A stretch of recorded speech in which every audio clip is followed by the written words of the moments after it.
ආර්ථික ප්‍රශ්න විසඳන්නේ. ඒ වගේම ආර්ථිකයේ කාරකයන් අතර ව්‍යාකූලතා ඇති නොවන පරිදි මනා සම්බන්ධීකරණ යාන්ත්‍රණයක් ගොඩනගන්නේ මිල මගින් කියන එක තමයි අපි මිල යාන්ත්‍රණයේදී සාකච්ඡා කළේ. පුතේ මේ ක්‍රමයට හාස්පසින්ම වෙනත් ක්‍රමයක් තමයි මේ සැලසුම් ක්‍රමය කියලා කියන්නේ. සැලසුම් යාන්ත්‍රණයේදී සිද්ධ වෙන්නේ පුතේ අර මම ඔයාට පොඩි පැහැදිලි කිරීමක් කළා එතනදී මධ්‍යගත සැලසුම් අධිකාරී කියලා එකක් පිහිටව ගන්නවා. අපි ඒකට කියනවා සැලසුම්ගත මණ්ඩලය කියනවා නැත්නම් මධ්‍යගත සැලසුම් අධිකාරී කියලා කියනවා. ඒක රටේ විවිධ පාර්ශවයන් නියෝජනය වන පරිදි සකස් කරගත්ත කණ්ඩායමක්.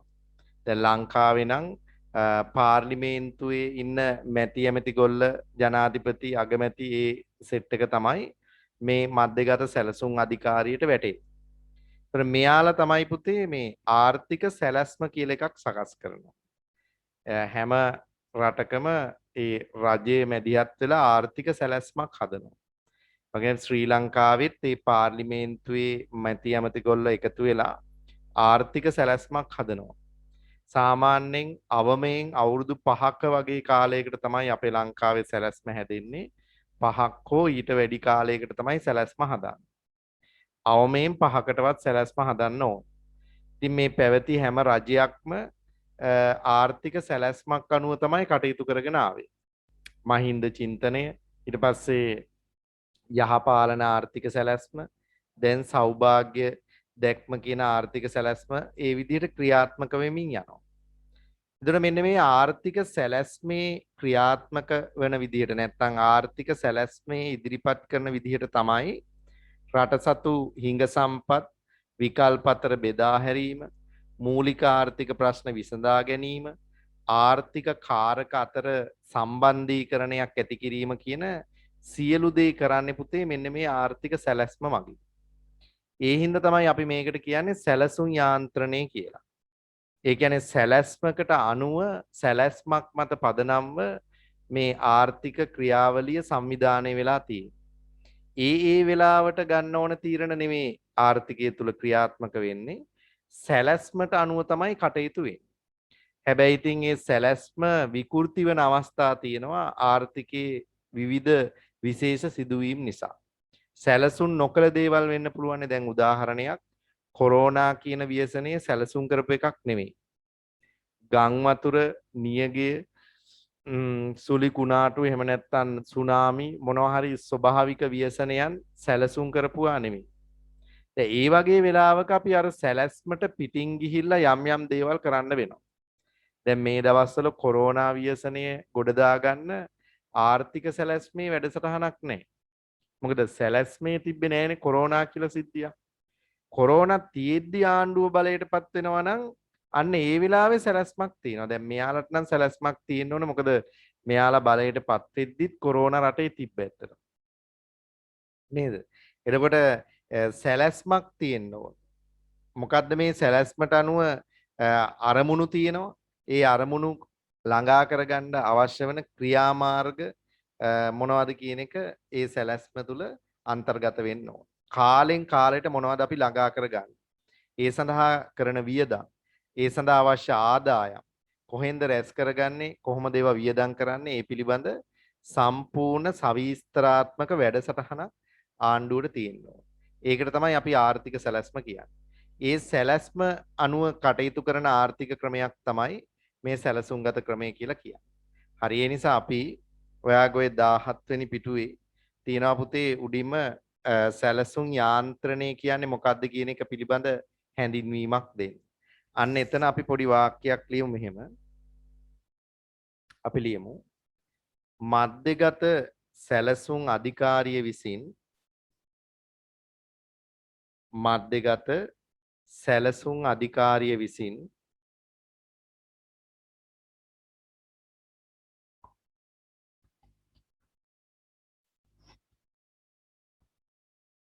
පිළියෙල කරනු ලබන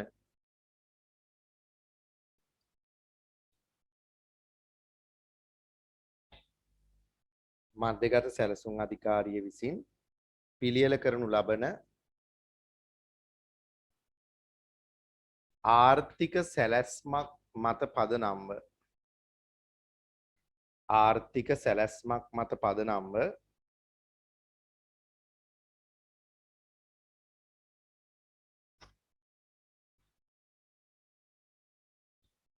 මූලික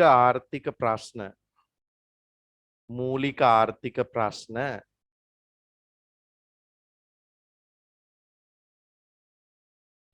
විසඳා ගනු ලබන මූලික ආර්ථික ප්‍රශ්න විසඳා ගනු ලබන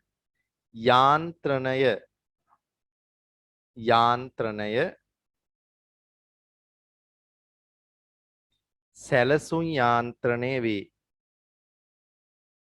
සැලසුම් යාන්ත්‍රණය වේ.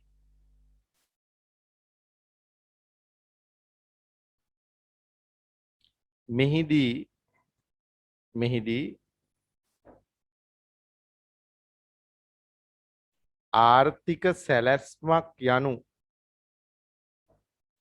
ආර්ථික සැලැස්මක් යනු පුතේ යන්න එතන වෙනම පෑනකින් ලියාගත්තට කමක් නැහැ.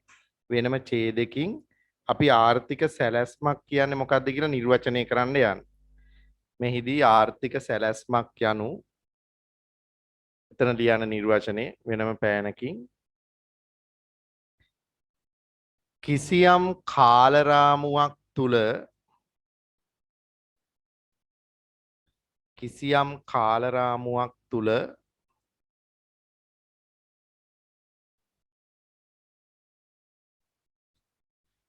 නිශ්චිත අරමුණු මාලාවක්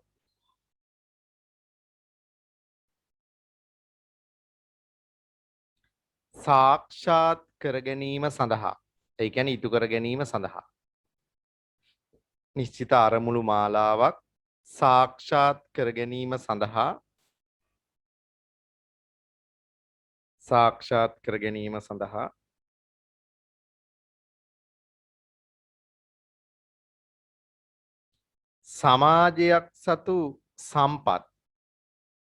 සමාජයක් සතු සම්පත්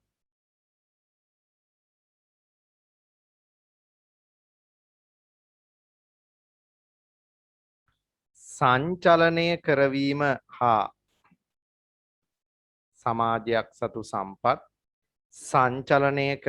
හා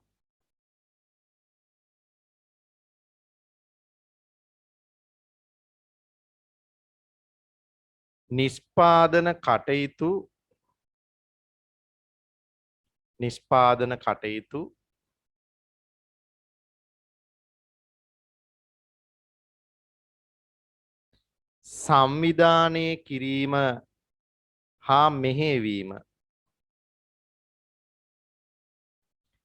සංවිධානය කිරීම හා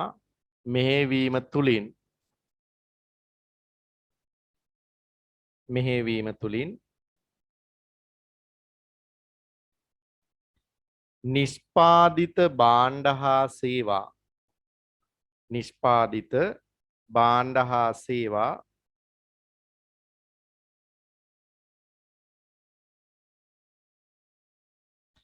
එරට කුටුම්බ අතර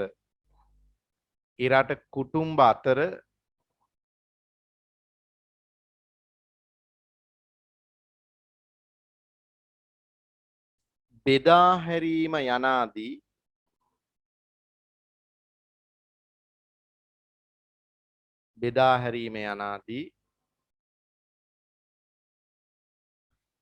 කාර්යයන් ඇතුළත්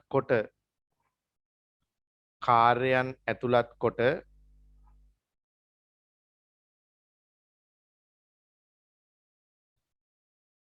පිළියෙල කරනු ලබන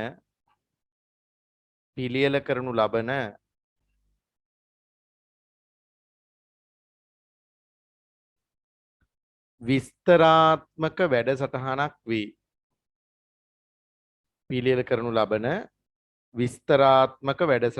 වේ.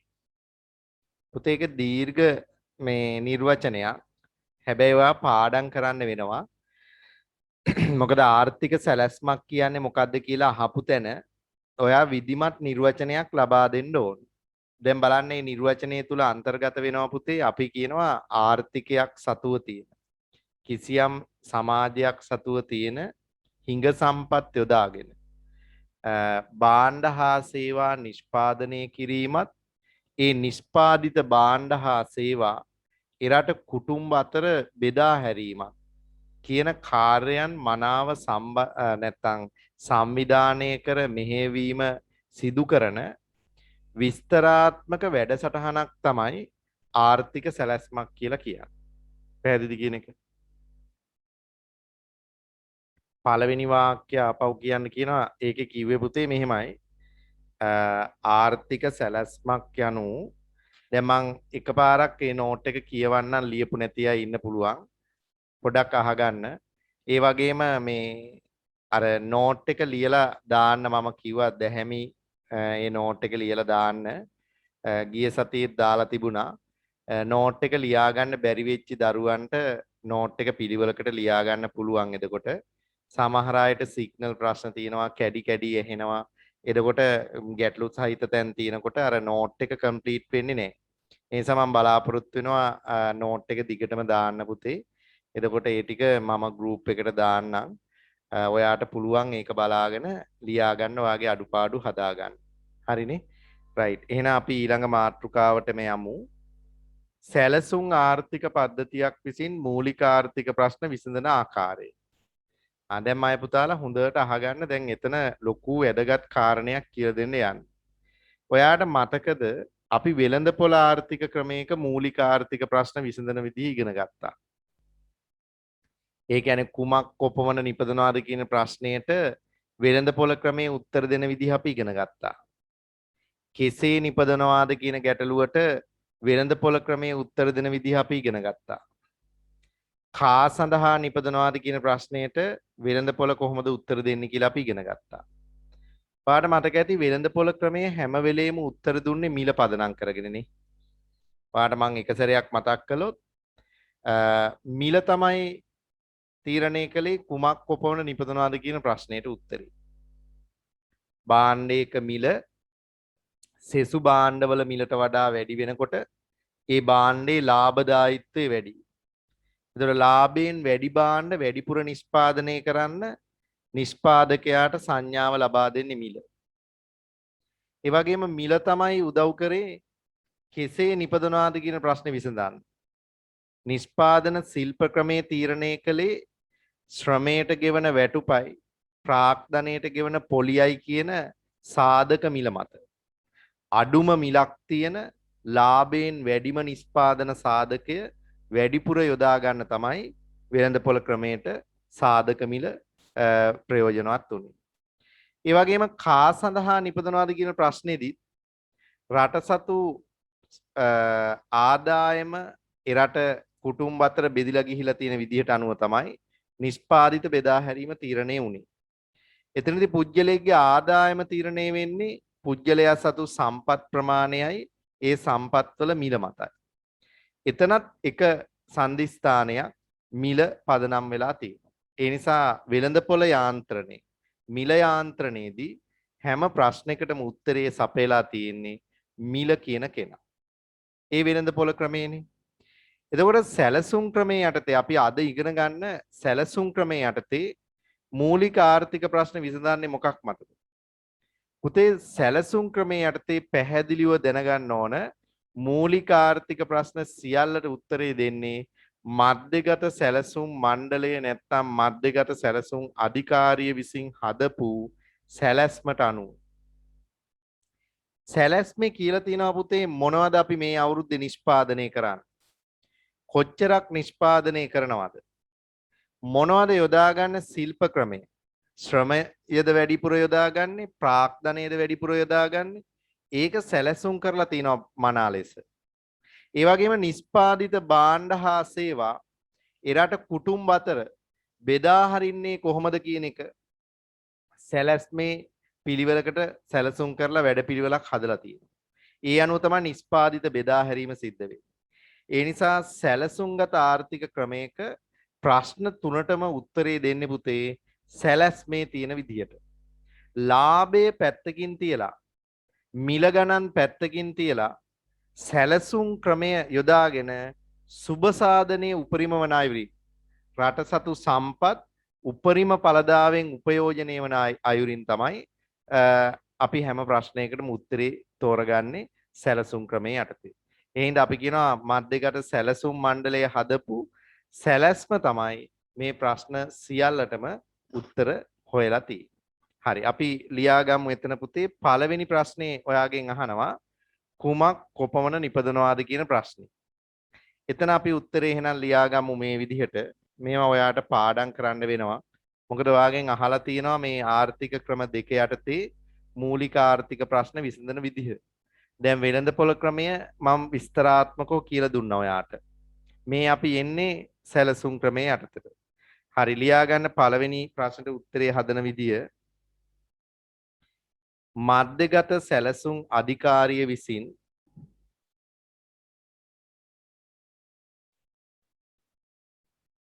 මධ්‍යගත සැලසුම් අධිකාරිය විසින්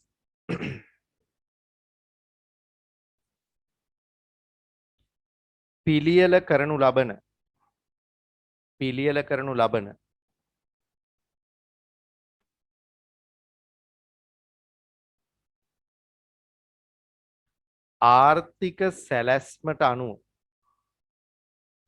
ආර්ථික සැලැස්මට අනුව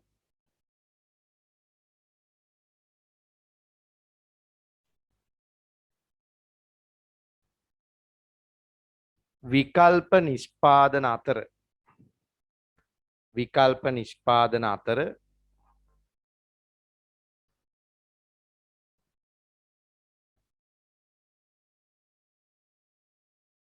හිඟ සම්පත් බෙදා හැරීම සිදුවේ.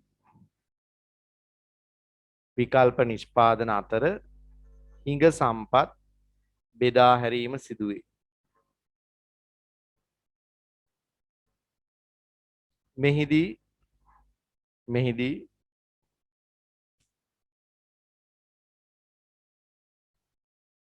සැලසුම් අධිකාරිය විසින් නැත්නම් සැලසුම්ගත අධිකාරිය විසින්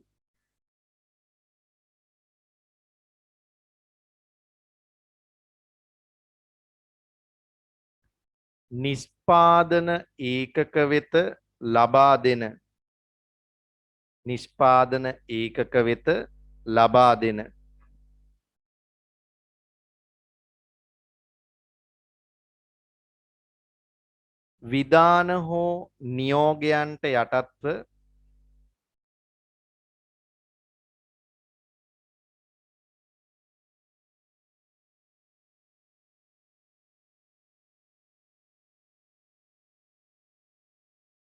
විධාන හෝ නියෝගයන්ට යටත්ව සමාජ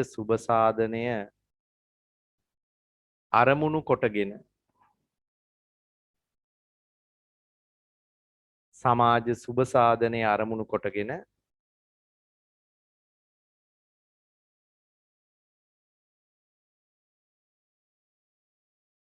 විකල්ප නිෂ්පාදන අතර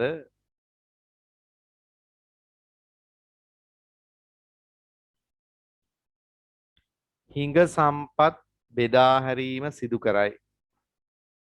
විකල්ප නිෂ්පාදන අතර හිඟ සම්පත්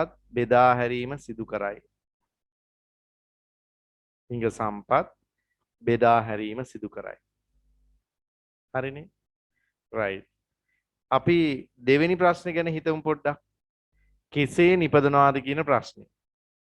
පුතේ මේ ප්‍රශ්නේ අර්ථය වෙන්නේ අපි භාණ්ඩ හා සේවා නිෂ්පාදනය කිරීම සඳහා යොදා ගන්න නිෂ්පාදන ශිල්ප ක්‍රමය මොකක්ද කියන එක. ප්‍රධාන වශයෙන් ඔයා දන්නවා නිෂ්පාදන ශිල්ප ක්‍රම දෙකක් තියෙනවා.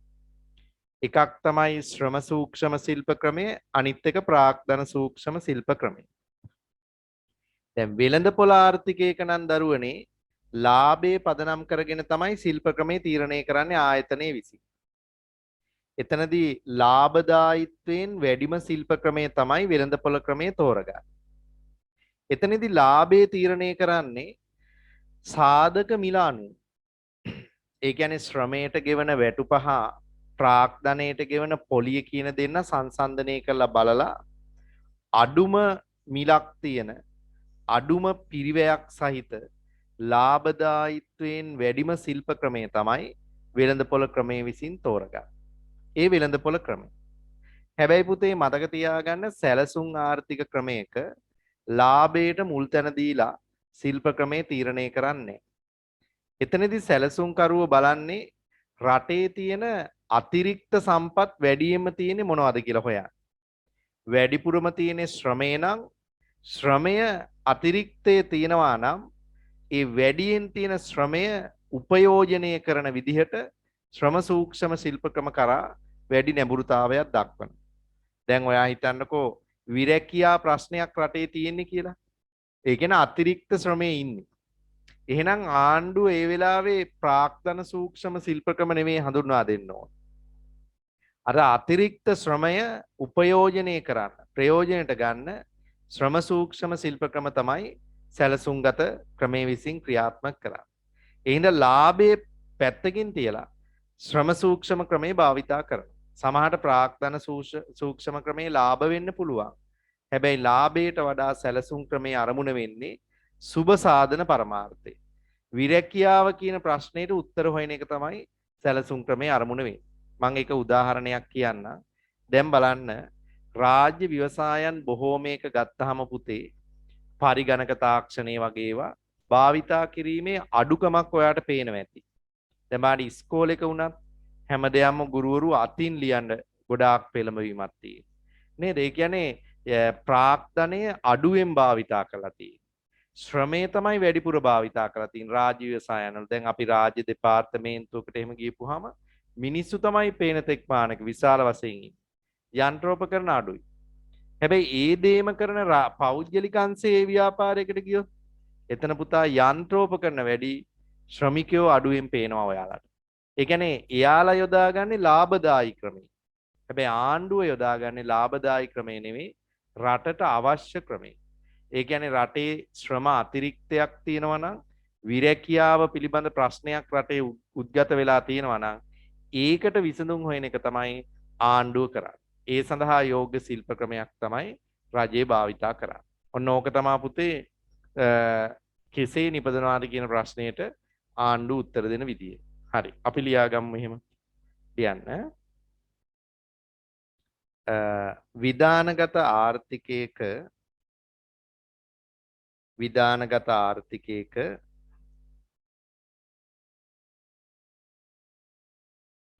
නිෂ්පාදන ශිල්ප ක්‍රමය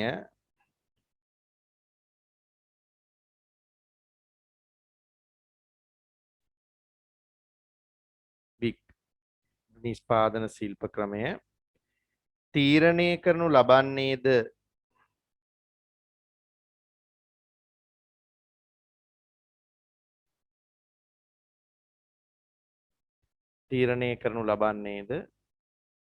ආර්ථික සැලැස්මකට අනුවයි.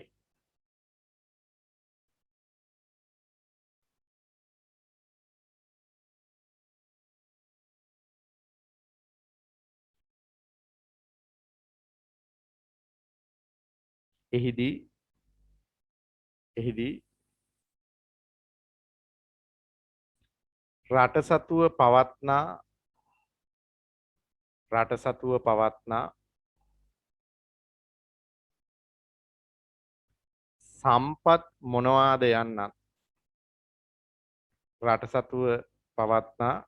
සම්පත් මොනවාද යන්නත්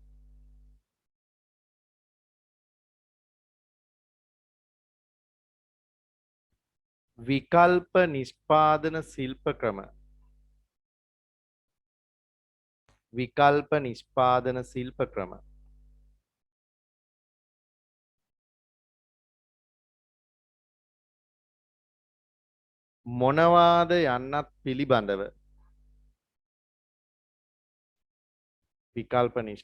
ශිල්ප ක්‍රම මොනවාද යන්නත් පිළිබඳව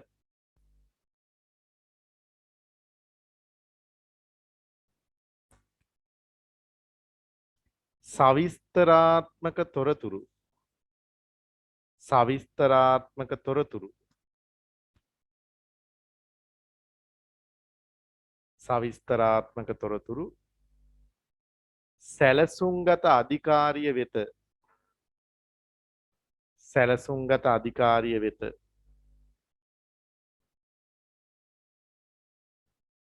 ලැබිය යුතුවේ ලැබිය යුතුවේ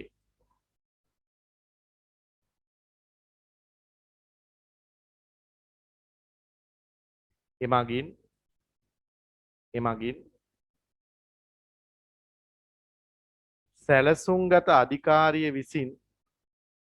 සැලසුම්ගත අධිකාරිය විසින්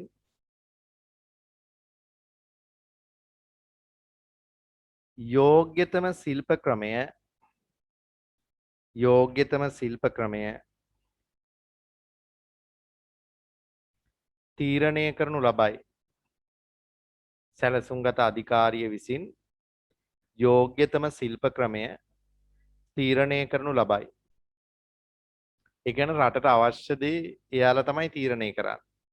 ඒ කියන්නේ අර ලාභය මත නෙමෙයි පුතේ, රටේ සම්පත් අතිරික්තයක් තියෙනවා නම් ඒ පිළිබඳව හිතලා ඒකට ගැලපෙන ශිල්ප ක්‍රමය තමයි සැලසුම්ගත අධිකාරිය තීරණය කරන්නේ. හොඳයි. දැන් අපි යනවා අවසාන ප්‍රශ්න සාකච්ඡා කරන්න. මම පුතාලා හොඳට අහගෙන ඉන්නේ කියන කතාවත්. කා සඳහා නිපදනවාද කියන ප්‍රශ්නේ. ඒකෙන් අදහස් වෙන්නේ පුතේ රට සතු සමස්ත නිෂ්පාදිතය එරට කුටුම්බ අතර බෙදා හරින්නේ කොහොමද කියන එක විසඳන ආකාරය. අපි නිෂ්පාදිත කාටද දෙන්නේ? කාටද මේවා බෙදා දෙන්නේ? ඒක තමයි කා සඳහා නිපදනවාද කියන ප්‍රශ්نين අර්ථවත් වෙන්නේ. එහෙම ප්‍රශ්නයක් පැන නගින්නේ සියලුම කුටුම්බවල උවමනා සපුරන්න කිසිදු ආර්ථිකයකට බැරි නිසා. එහෙනම් අපි තීරණයක් ගන්න ඕනේ කා අතරේද මේ හිඟ නිෂ්පාදිත බෙදා හරින්නේ කියලා. දැන් එතනදී ඔයාලට මතක ඇති වෙළඳපොළ ආර්ථිකයක නම් ක්‍රය ශක්තිය පදනම් කරගෙන ඉල්ලන්න පුළුවන් අයට විතරයි නිෂ්පාදිත බෙදා හැරීම කළේ. දැන් මේ සැලසුම් ආර්ථිකයක එහෙම වෙන්නේ නැහැ. සැලසුම් ආර්ථිකයක් හැම වෙලේම බලනවා සාධාරණව නිෂ්පාදිත බෙදා හරින්න. ඒ කියන්නේ ක්‍රය ශක්තිය ඇති නැති සියලු දෙනාටම උවමනා තෘප්තිමත් වන විදිහට නිෂ්පාදිත බෙදා හැරීමක් කරන්න උත්සාහ කරනවා. හැකිතා. දැන් ඒ හින්දා තමා පුතේ පොදු භාණ්ඩ දැන් ජාතික ආරක්ෂාව වීදි ආලෝකකරණය ඔර්ලෝසු කණු ප්‍රදීපාගාර වගේ පොදු භාණ්ඩ නොමිලේ සපයන්න හැමෝටම පාවිච්චි කරන්න පුළුවන් හින්දා හැමෝටම ඉගෙන ගන්න ඕන හින්දා නිදහස් අධ්‍යාපනය නොමිලේ දෙන්න උත්සාහ කරනවා. හැමෝටම සෞඛ්‍ය සම්පන්නව ජීවත් වෙන්න ඕන හින්දා නිදහස් සෞඛ්‍ය සේවාව නොමිලේ සපයන්න උත්සාහ කරනවා. හැම වෙලේම ආණ්ඩුව බලනවා හැමෝටම සාධාරණයක් ඉටු කරන්න. සල්ලි තියන අයට විතරක් නෙමෙයි සැලසුම් ක්‍රමයේ සලකන්න උත්සාහ කරන්නේ. අවශ්‍ය සියලු දෙනාගේ සියලු උවමනා සපුරන්න උත්සාහ කරනවා ආණ්ඩුව විසින් නැත්නම් සැලසුම්ගත අධිකාරිය විසින්. ඒක කොයිතරම් දුරට සාර්ථකද අසාර්ථකද ගුණත්වයේ ප්‍රශ්න තියෙන්න පුළුවන්. හැබැයි ක්‍රය ශක්තියට වඩා මූලික තැන දීලා තියෙන්නේ සාධාරණ ව්‍යාප්තියක් සඳහා. එතනදි තව දෙයක් කියන්න ඕන. සැලසුම්ගත ආර්ථිකයක් තුල පුජ්‍යලීන්ගේ ආදායම් මට්ටම් අතර තියෙන විෂමතාවයන් වෙළඳපොළ ක්‍රමයකට වඩා ටිකක් අඩුයි. ඒකට හේතුව තමයි පුතේ දැන් වෙළඳපොළ ක්‍රමයක නම් සියලු සම්පත් අයිති වෙලා තියෙන්නේ පෞද්ගලික අංශයට. ඒ හින්දා දීපල වැඩියෙන් තියෙන මිනිස්සුන්ට වැඩි ආදායමක් හම්බ වෙනවා. අඩුවෙන් දීපල තියෙන මිනිස්සුන්ට අඩු ආදායමක් හම්බ වෙනවා. ඒකට එයාලගේ ක්‍රය ශක්තිය වෙනස් වෙන හින්දා, එයාලගේ ඉල්ලුම් හැකියාව වෙනස් වෙන හින්දා නිෂ්පාදිත බෙදා හැරීමත් වෙළඳපොළ ක්‍රමයක අසාධාරණ නැත්නම් විෂම අයුරින් තමයි ක්‍රියාත්මක වෙන්නේ. හැබැයි සැලසුම්ගත ආර්ථිකයක් ගත්තොත් සැලසුම්ගත ආර්ථිකයක පුතේ දීපල අයිති වෙලා තියෙන්නේ රජයට. පෞද්ගලික අංශයට හිමි එකම දීපල වෙන්නේ ශ්‍රමය විතරයි. ඒ ශ්‍රමය සපයන්න වෙන්නේ රාජ්‍ය ව්‍යවසායන් තුල විතරයි. ඒ නිසා ආණ්ඩුවට පුළුවන් ශ්‍රමිකයන්ගේ වැටුප් මට්ටම් පාලනය කිරීම හා භාණ්ඩ හා සේවාවල මිල ගණන් පාලනය කිරීම තුළින් නිෂ්පාදිත සාධාරණ අයුරින් බෙදා හැරීමක් කරන්න සැලසුම් ක්‍රමයට හැකියාවක් තියෙනවා. ඒ නිසා අපි එතන විශේෂයෙන් කතා කරන්න ඕන සමාජ සාධාරණත්වයේ ඇතිවන විදිහට නිෂ්පාදිත බෙදා හැරීමක් සැලසුම් යාන්ත්‍රණය තුල සිද්ධ වෙනවා. හරි අපි ලියාගමු එතන කතාව මෙහෙම ලියමු. විධානගත ආර්ථිකයක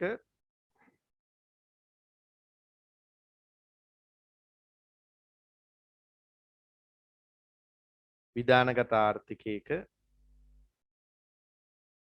ශ්‍රමය හැර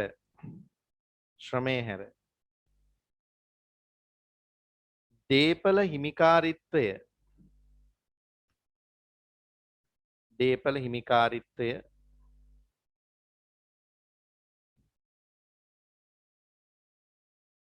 රජය සතුව පැවතීමත්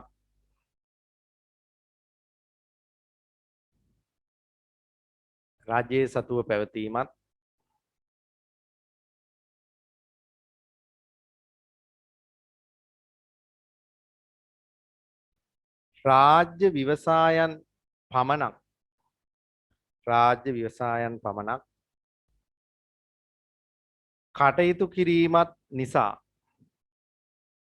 ව්‍යවසායන් පමණක් කටයුතු කිරීමත් නිසා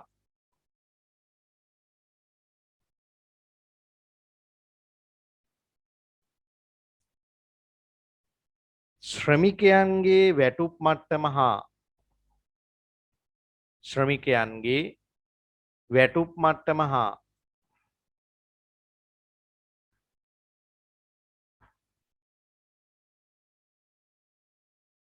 භාණ්ඩ හා සේවාවල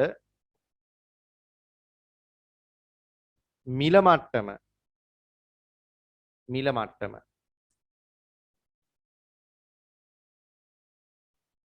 සැලසුම්ගත අධිකාරිය විසින්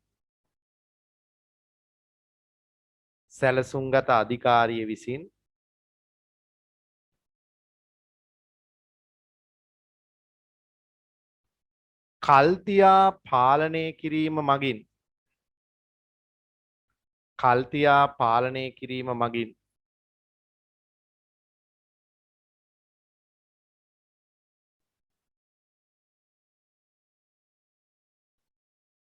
කුටුම්බවල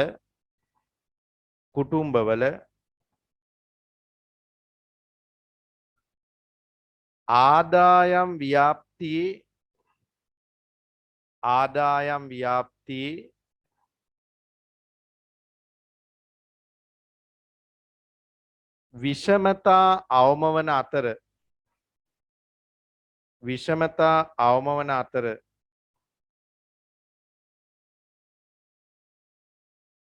විෂමතා අවම වන අතර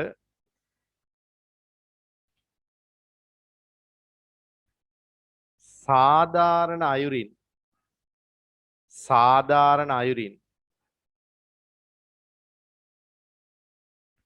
නිෂ්පාදිත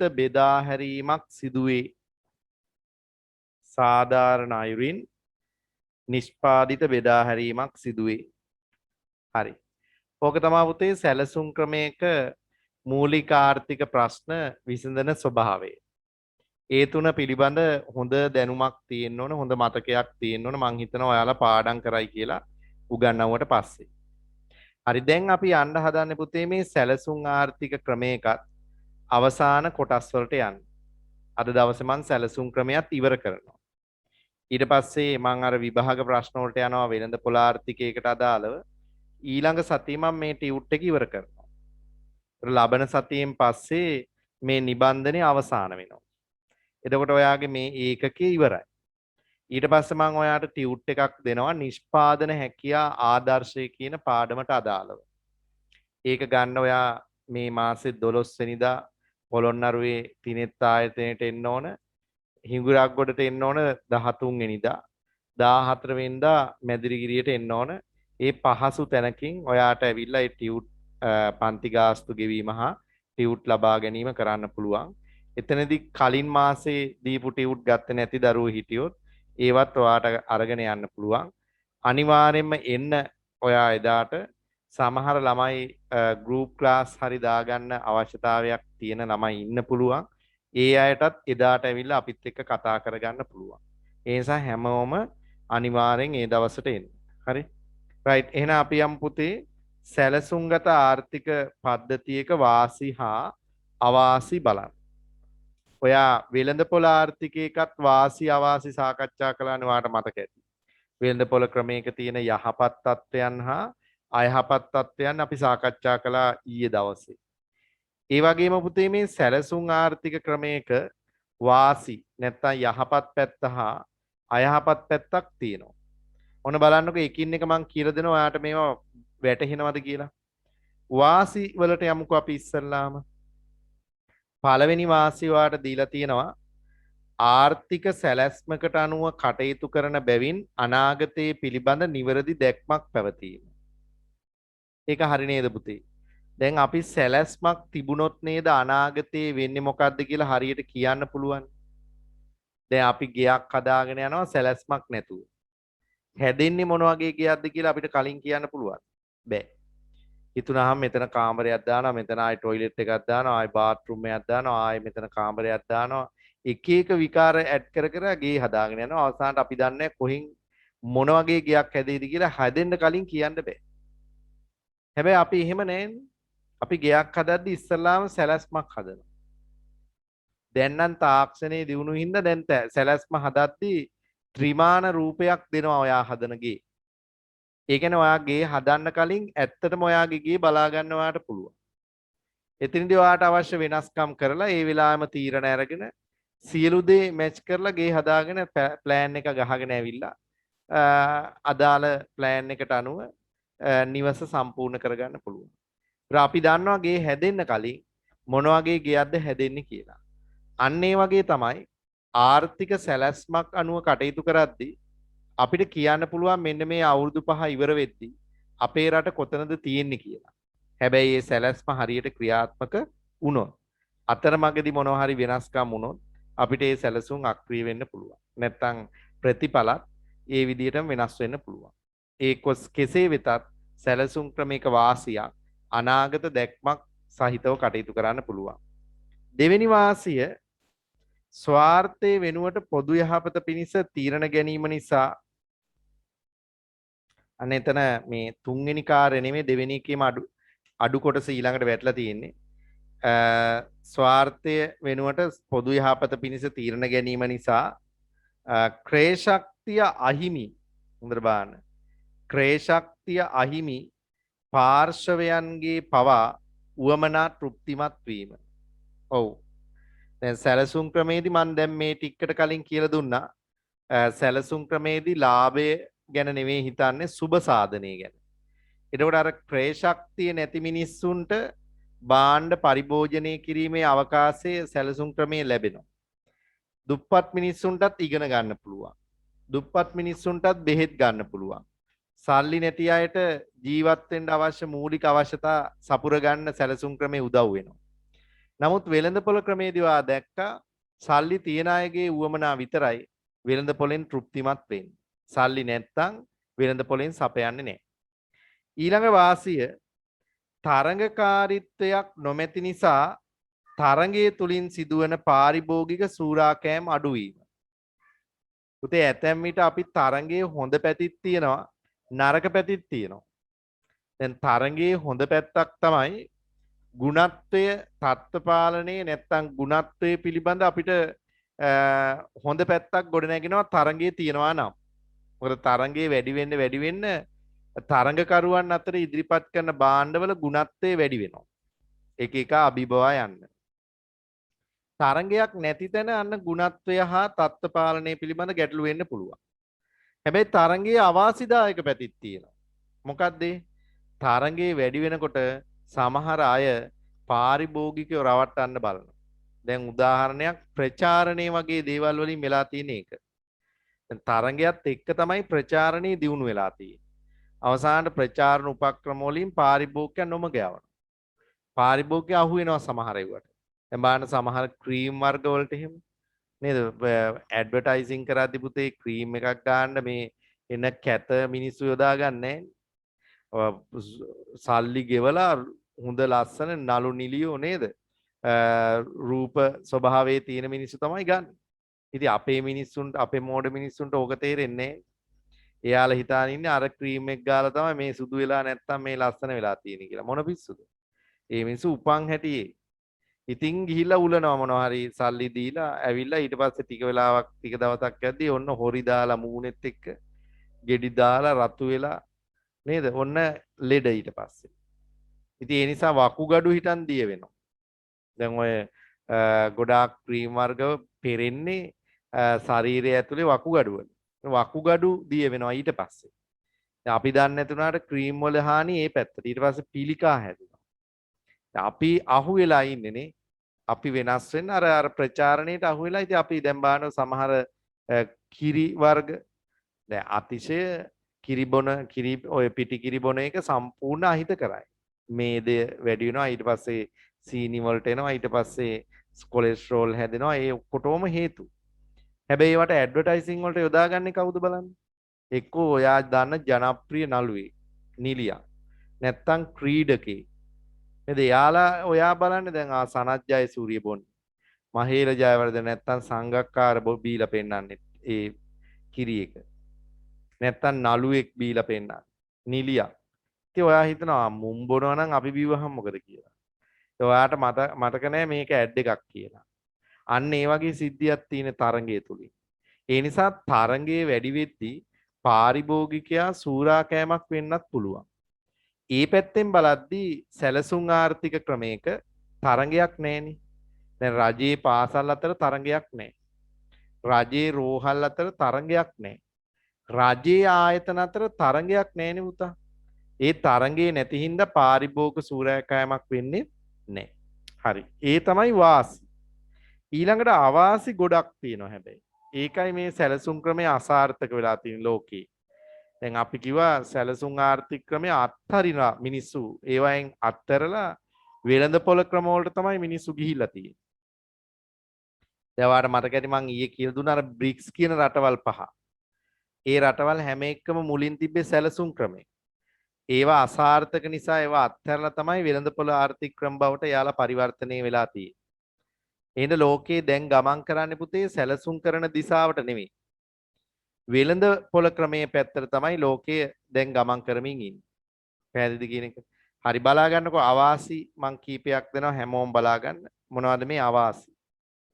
එක සැලසුම්ගත ආර්ථික පද්ධතියක තීරණ සම්බන්ධීකරණ යාන්ත්‍රණයේ පවතින දුර්වලතා හේතුවෙන් සංවිධානමය ගැටලු මතුවේ.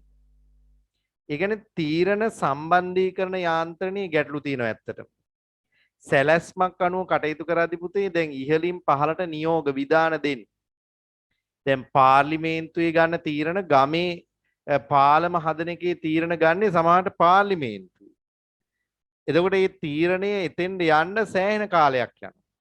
ගමේ මිනිස්සු ඔන්න ප්‍රාදේශ සභා මන්ත්‍රීට කියලා ඌ ඊට පස්සේ පළාත් සභාවට කියලා ඊට පස්සේ මිනිහා ජාතික පාර්ලිමේන්තු මන්ත්‍රීට කියලා එක එක ලින්ක් හරහා උඩට යනවා.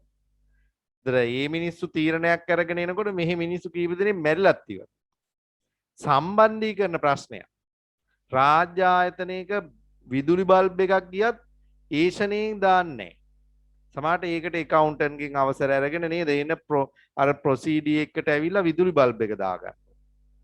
දැන් අපේ සිල්ලර කඩේ විදුලි බල්බ් එකක් ගිහපුවම අපි එහෙම කරනවද? ඒ වෙලාවෙම ටක් ගාලා කඩේ තියෙන එකක් හරි අරගෙන දාලා අපේ අවස්ථාවේ කරගන්න. හැබැයි රාජ්‍ය ආයතන වල එහෙම නෑ පුතේ. ඔයාලා දැකලා ඇති. ඉස්කෝලේ ගොඩනැගිලි ප්‍රශ්නයක් තිබ්බ කියලා අපි ගොඩනැගිලි හදන්න බෑ. අපි හදන්න යන්නේ. එහෙම කරන්න බෑ. තේරෙනවද කියන එක? ෆෑන් එකක් රස්නේ කියලා ෆෑන් එකක් දාගන්න බෑ සමහර විට. ඒකටත් අවසරයක් ගන්න වෙලා. ඉතින් ඒ වගේ ප්‍රශ්න ඒක තමයි සම්බන්ධීකරණ යාන්ත්‍රණයේ තියෙන ගැටලු. තීරණ සම්බන්ධීකරණය පිළිබඳ ගැටලු සහිත තත්ත්වයක් තියෙනවා. ඊළඟ දෙවෙනි අවාසිය සානුබල පද්ධතියේ පවතින බිඳ වැටීම් හේතුවෙන් නවෝත්පාදන බිහි වෙන්නේ නැහැ. ඇත්තටම රාජ්‍ය ආයතනවල වැඩ කරන සේවකයෝන්ගේ නිලධාරීන්ට සානුබල සැපීමක් නැහැ. අභිප්‍රේරණයක් සිද්ධ වෙන්නේ නැහැ. ඒ හින්දා අලුතෙන් දෙයක් කරන්න ඉදිරිපත් වෙන්නේ නැහැ. දැන් උදාහරණයක් ඔයා දන්න රාජ්‍ය ආයතනයක් නේ ඉස්කෝලේ. දැන් බලන්න ඉස්කෝලේ වැඩ කරන ගුරුවරුන්ට පෙළඹවීම් කරන සානුබල සපේන අභිප්‍රේරණයන් කරන දේවල් නැහැ. එන්න වැඩ වැඩි කරලා නේද යාලාව කෘතිම කරලා වැඩ ගන්නවා මිසක් ඒ අයට සානුබල සැපීමක් අභිප්‍රේරණයක් කොහෙත්ම නැහැ. කොහෙත්ම නැහැ. බලන්න ඔයාලා හොයලා බැලුවොත් පඩියක්වත් හරියට දෙන්නේ නැහැ. දැන් ඔය ගොඩාක් දුරට දැන් මේ දවස්වල මේ උද්ඝෝෂණ යන්නේ ඒ හින්දා ඇත්තටම. ඒක අතිශය සාධාරණ මේ ඉල්ලීමක් කරන්නේ. ඒක ඔයා ඔතන ඉඳලා බලපුවාම ළමයෙක් විදිහට දකින්නේ ගුරුවරු කරන්නේ ඊටාම මේ පහත් ක්‍රියාවක් කියලා අර්ථකථනය වෙන්න පුළුවන් ඒ ඔයාගේ දැනුම් මට්ටම අනුව. සමහර දෙමව්පියොත් එහෙම හිතනවා වෙන්න පුළුවන්. හැබැයි එතන ඊටාම සාධාරණ ඉල්ලීමක් තියෙනවා කියලා වැටහෙවි ඉල්ලන දේ අනුව. පුතේ ඇත්තටම සත්‍යම සිද්ධිය ගුරුවරයෙක්ගේ වැටුප වෙන්නේ රුපියල් උපරිම දැන් අපිත් මාත් රජයේ පාසලක ගුරුවරයෙක් අනේ මමත් සේවා කාලය අවුරුදු 10කට කිට්ටුව. ඉතින් අපිට හම්බෙන සැලරි එක රුපියල් 50000කට වඩා අඩුයි. එතකොට ඔයා හිතන්න කම්කරුවෙකුගේ වැටුප. ඒ කියන්නේ දැන් මේසන් බාසුන් නැහැ කෙනෙක් දවසකට ගන්නවා පුතේ රුපියල් 3000. දැන් පඩිය 3000යි යාළගේ මමත් මේ ළඟදී වැඩක් කරපු ඉන්න මං කියන්නේ 3000යි වඩු කාර්මිකයා හා මේසන් කාර්මිකයා. 3000 ගානේ එයා දවස් 20ක් වැඩ කළා. එයාට උපයන්න පුළුවන් රුපියල් 60000. කිසිදු සුදුසුකමක් සපුරගෙන නෙමෙයි ඇවිල්ලා තියෙන්නේ. ඉගෙනගෙන අධ්‍යාපන උපාධිධාරීන්ද නැහනේ. මේ අය එහෙම හොයන අපි කියන්නේ මෙයාලා එහෙම හොයන්න ඕනේ නැහැ කියලා. එයාලා වැඩ කරනවා මහන්සි වෙනවා. එයාලා ඉතින් උපයනවා. ඒතර ගුරුවරයෙක් හතහමාර එකහමාරද වැඩ කරන්න කියලා බලන්න. නෑ. ඔයාලගේ පේපර් බලන්න, පේපර් සකස් කරන්න, ඊට පස්සේ ළමයිට විවිධ වැඩසටහන්, පුහුණු, ඊට පස්සේ තරඟ වලට එක් කරගෙන යන දේවල්. නේද? ඊට පස්සේ ඔන්ලයින් තමන්ගේ වියදමෙන් කාඩ් දාගෙන ඒව කරන ඒව. ඒතර මේ හැම දෙයකටම හම්බෙන්නේ රුපියල් 40000යි. ඒතර එයාගේ අධ්‍යාපනයේ සුසුකම් හදාගත්තේ ඒවා. ඒ සියල්ලට 40000යි. එතකොට ඒක ප්‍රමාණවත්ද ජීවත් වෙන්න? එක පවුලක පුජ්‍යලයෝ දෙන්නෙක්වත් ජීවත් වෙන්න ප්‍රමාණවත් නෑ පුතා. ඒක ඔයාලගේ ගෙවල් වල මිනිස්සුත් දන්නවා. ඉතින් අතිශය සාධාරණ. ඒ අතර කරන කැත වැඩ තමයි ආණ්ඩුව മന്ത്രിවරුන්ගේ සහ ඇමතිගොල්ලගේ වැටුප් මට්ටම් වැඩි කරන්න තීරණයක් කරගෙන පාර්ලිමේන්තුවට දාලා ඒක සභා සම්මත කරලත් ඉවරයි. ඔය ඉන්න හරක්ටගේ පඩි වැඩි කරන්නේ මොකේද කියලා හිතන්න බලන්න. ඔය මිනිස්සු මොනවද කරන්නේ? මේ මිනිස්සුන්ට දෙන දීමනයි ඔක්කොම දේවල් දිහා බලපුවා. ඒකට අන්න ඒ වගේ ගැටලුවක් හින්දා තමයි මේ දවස්වල ස්ට්‍රයික් එක යන්නේ. ඒක අතිශය සාධාරණ ඉල්ලීමක් උදෙසා නැත්නම් ඉල්ලීම උදෙසා තමයි වැඩේ කරගෙන යන්නේ. ඒක ඔයා විවේචනය කරනවට වඩා සාධාරණ මුණුවරකින් බලන්න ඔයාලගේ ගෙවල් වල මිනිස්සුන්ටත් ඒක හුරු කරන්න. ඒක තමයි සමාජගත කරන්න ඕන පණිවිඩය. ඒ කියන්නේ ඒක අසාධාරණ නෑ කියන එක පේන්න ඕන තාර්කික බුද්ධියෙන් බලලා. හරි. එතකොට දැන් මෙතන සානුබල පද්ධතියේ තියෙන ප්‍රශ්නයක් තියෙනවා. ඒකයි මේ වෙලා තියෙන්නේ. සානුබල සපයන්නේ නැහැ රජයේ ව්‍යවසායන් තුල. එහෙනම් කවුරුත් අලුතෙන් දෙයක් කරන්න පෙළඹවීමක් නැහැ. දැන් බලන්න ටියුෂන් එකේ ඉන්න ගුරුවරයා දැන් මම මේ චරිත දෙකම රඟපාන කෙනෙක්. එතකොට දැන් ටියුෂන් එකේදී මාව අභිප්‍රේරණය වෙනවා. මං හොයන නැත්තම් මේ මුදල් මතනේ. මට ලැබෙන ලාභය මත. මම අභිප්‍රේරණය වෙනවා. අලුතෙන් දේවල් හැම වෙලෙම කරන්න උත්සාහ කරනවා. නේද? එක එක වැඩසටහන් ළමයිට දෙන්න උත්සාහ කරනවා අභිප්‍රේරණය වෙන නිසා. නමුත් රජයේ ගුරුවරයෙක් විදිහට මාව අභිප්‍රේරණයක් වෙන්නේ නැහැ කොහෙන්වත්. හැම වෙලෙම මට ලැබෙන්නේ නියෝග. විධාන. එතකොට හැම වෙලෙම ඉන්නේ පසුතැවීමකින් සමහර විට. එතකොට අලුතෙන් දෙයක් ඉස්කෝලේ වෙනුවෙන් කරන්න ඕනේ කියලා පෙළඹවීමක් ඇති වෙන්නේ. අපි සත්‍යේතනාවෙන් කරන එක ඒක හිතේ පිට එකට කරන එක වෙනම දෙයක්. නමුත් අර වටපිටාවෙන් පෙළඹවීමක් සිද්ධ වෙන්නේ නෑ. නමුත් වෙළඳ පොලේ පෞද්ගලික අංශය එහෙම නෑ. දැන් බලන්න රක්ෂණ ආයතනයක රක්ෂණ නියෝජිතයෙක් ගත්තාම එයාට ටාගට් එකක් දීලා ඒක ඇචීව් කරපුවාම එයාට ඒකෙන් කමිෂන් එකක් ලැබෙනවා. ඊට පස්සේ එයාට උසස් වීමක් හම්බ වෙනවා සමාජයට. නැත්තම් මොනවා හරි මෝටර රථයක් හරි බයික් එකක් හරි එහෙම දීමනාවක් හම්බ වෙනවා. ඒ එයාලව පොළඹවන්න සිස්ටම් එකක් තියෙනවා. ඒ හින්දා පෞද්ගලික අංශය නිතරම අලුත් දේවල් කරන්න පෙළඹවීමක් ඇති වෙනවා. නමුත් රාජ්‍ය ව්‍යවසායන් තුල ඒ පෙළඹවීම නැති හින්දා නවෝත්පාදන බිහි වෙන්නේ නැහැ. ඒක සැලසුම් ක්‍රමේ දුර්වලතාවයක්. ඊළඟ තුන්වෙනි එක තත්ත්ව පාලනය හා ගුණත්වයේ පිළිබඳ ගැටලු. ඇයි එහෙම වෙන්නේ? තත්ත්ව පාලනය හා ගුණත්වයේ පිළිබඳ ගැටලු ඇති වෙන්නේ තරංගයක් නැති හින්දා. දැන් රාජ්‍ය ව්‍යවසායන් තුල තරංගයක් නැහැ. මොකද තරඟ කරන්න අවශ්‍යතාවයක් නැහැ. දැන් ඉස්කෝල අතර හෝ ඉස්කෝලේ ගුරුවරු අතරේ හෝ කිසිම තරඟයක් නැහැ. වැඩට ගියා වැඩ ටික කළා ගෙදර ආවා එච්චරයි. ඇයි තරඟයක් නැත්තේ? ඒ තරඟයක් ඇති වෙලා නැත්තේ පෙළඹුම් සානුබල පද්ධතිය දුර්වල නිසා. නමුත් පෞද්ගලික අංශයේ ආයතන අතර ටියුෂන් ගුරුවරු අතර කොච්චර තරඟයක් තියෙනවද බලන්න. ගුණත්වය ගත්තොත් ඒක ඉහළ දාගන්න වැඩ කරන ප්‍රමාණය වැඩි. ඒකයි ළමයි ගොඩක් දුරට ටියුෂන් එන්න උත්සාහ කරන්නේ. නැත්තම් රජයේ රෝහලකින් බෙහෙත් ගන්න නැතුව ප්‍රයිවට් රෝහලකින් බෙහෙත් ගන්න ඇයි කියලා හිතලා බලන්නකො. ඒ දොස්තරමයි ඇවිල්ලා බෙහෙත් දෙන්නේ. ඉස්කෝලෙත් ඒ ගුරුවරයාම ඇවිල්ලා තමයි ටියුෂන් එක කරන්නේ. එතන වෙනසක් තියෙනවා පුතා ඒකේ. එතන ගුරුවරයාගේම ප්‍රශ්නයක් නෙමෙයි තියෙන්නේ. ඒ සිස්ටම් එකේ ගැටලුවක් තියෙනවා. ඒකට විසඳීමක් දෙන තාක්කල් ওই தත්ත්වය ඒ විදිහටම යනවා. දැන් ඔයා හිතන්නකො මෙහෙම.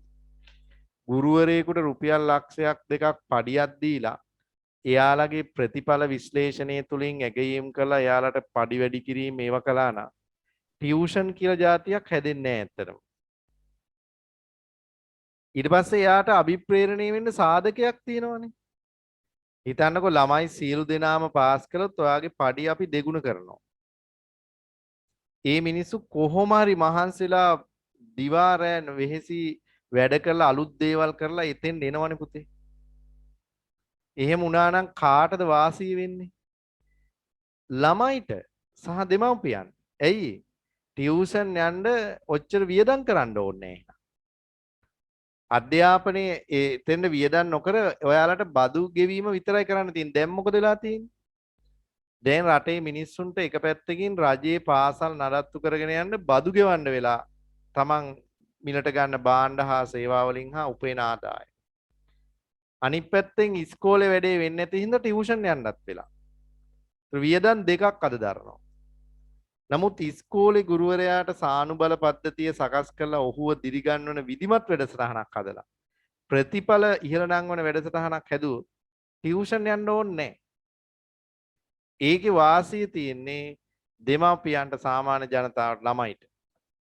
එතකොට එයාලට වියදම් දෙකෙන් එකයි දරන්න වෙන්නේ. බදු ගෙවන එක විතරයි කරන්නේ. ඒකට කමක් නැහැ රාජ්‍ය ආයතන නඩත්තු කරන්න.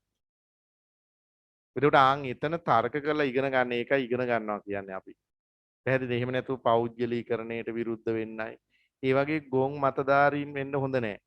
හැම දෙයකටම අත උස්සනවා නෙමෙයි. හරි දෙයට අත උස්සලා තනියෙන් හරි නැගී හිටීම තමයි කරන්න ඕනේ. ඒ හින්දා හැම දෙයක්ම හරියට දැනගෙන ඉන්න ඕනේ. කවුරු හරි ඇහුවොත් මේක මෙහෙමයි කියලා කියන්න පුළුවන් හැකියාව තියෙන්න ඕනේ. නැත්තම් තමන් කොන්දක් නැති මිනිස්සෙක් වගේ තමයි. හරි ඊළඟ එක පුතේ පොදු දේපල සම්පත් අධිඋපයෝජනයේ තුලින් පාරිසරික සම්පත් වලට හානි සිදුවීම. ඒ මොකද්ද? දැන් බලන්න රජයේ දේපලනේ තියෙන්නේ සැලසුම් ක්‍රමේ. මගේ කියලා අයිතියක් නෙමෙයි තියෙන අපේ කියලා අයිතියක්. මගේ කියලා අයිතියක් තියෙන්නේ ශ්‍රමයට විතරනේ. ඒ අනිත් ඔක්කොම දේපල අයිතිය තියෙන රජයටනේ. එතකොට සම්පත් භාවිතයේ සම්බන්ධයෙන් අකාර්යක්ෂමතා ඇති වෙන්න පුළුවන්. මම ඒකට උදාහරණයක් පෙන්නලා දෙන්නම්. දැන් බලන්න ඔයා ගෙදරදී ඔයාගේ පෞද්ගලික මෝටර රථයට හානි කරගන්නවද කියලා. පෞද්ගලික මෝටර රථයේ සීට් කපන්න, කවි ලියන්න යනවද? නේ. හැබැයි ඔයා බලන්නකෝ ඔයාම CTB බස් එකේ යනකොට ඔන්න සීට් එක ඉරි ගහනවා, පෑනෙන් ඉරි ගහනවා, හදවත් අඳිනවා, අර මොනවද ඊතලය අඳිනවා, පසාරු කරගෙන යන්න ලේ බින්දු දෙක තුනක් දානවා, නිසදස් ලියනවා, සීට් එක කපනවා, ඉරනවා, කුණු හරප ලියනවා. ඒ ඇවිල්ලා පෞද්ගලික එකේද ලියන්නේ? නෑ පොදු. ඔයාලගේ ගෙදර টয়ලට් එකේ චිත්‍ර අඳිනවද වගේ ඉල්ල? නිසදස් ලියලා තියනවා. හැබැයි ඔයාගේ ඉස්කෝලේ টয়ලට් එකේ බලන්න. ඔයාලගේ අර බස් ස්ටෑන්ඩ් එකේ තියෙන টয়ලට් එකේ බලන්න. පොදු අයිතිය යටතේ. ඒ වගේ ඔය කියන දේවල් කරලා තියෙනවා. ඒ කියන්නේ ඔයාලට තේරෙන්න ඕනේ මම මේ කියන්න හදන දේ. පොදු අයිතියක් යටතේ තියෙන දේපල සුරක්ෂිත කරන්න නෙමෙයි උත්සාහ කරන්න, ඒවා විනාශ වෙනවා. මගේ කියන අයිතිය නැති හින්දා ඒවා අවභාවිතයට ලක් වෙනවා. ඒක සැලසුම් ආර්ථිකයක තියෙන තවත් දුර්වලතාවයක්. ඊළඟ එක නිදහස් ව්‍යවසාය ක්‍රමයක් නොමැතිවීම හා තේරීමේ නිදහස අහිමි වීම. සැලසුම් ක්‍රමය යටතේ පුතේ කැමති දෙයක් නිෂ්පාදනය කරන්න, කැමති දෙයක් අලෙවි කරන්න එහෙම අවස්ථා නැහැ. ආණ්ඩුව සැලැස්මට අනුව කියන දේවල් කරන දේවල් තමයි වළංගු වෙන්නේ. ඒ හින්දා පාරිභෝගිකයට තෝරන්නත් නැහැ, නිෂ්පාදකයාට නිදහසේ තීරණ ගන්නත් නැහැ. ඒ හින්දා නිදහස් ව්‍යවසාය ක්‍රමයක් හා පාරිභෝගිකයාගේ තේරීමේ නිදහස අහිමි වෙච්ච ක්‍රමයක්.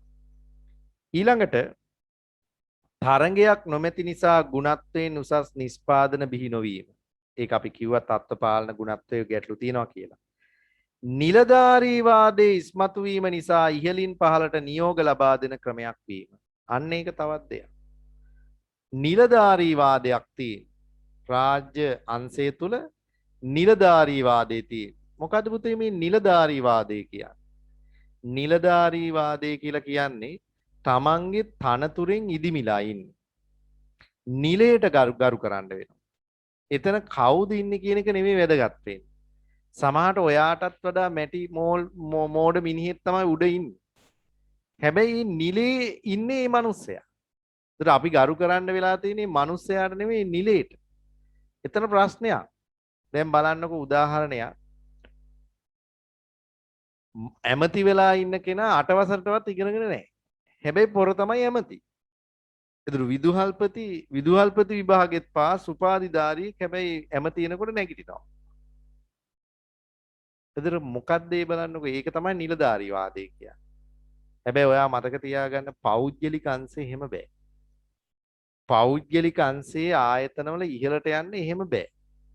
සුදුසුකම් තියෙන්න ඕන, ඒකට අදාළ නිර්ණායක සපුරලා තියෙන්න ඕනේ, කාලයක් වැඩ කරලා තියෙන්න ඕනේ. එහෙම තමයි යන්න තියෙන ඉස්සරහට.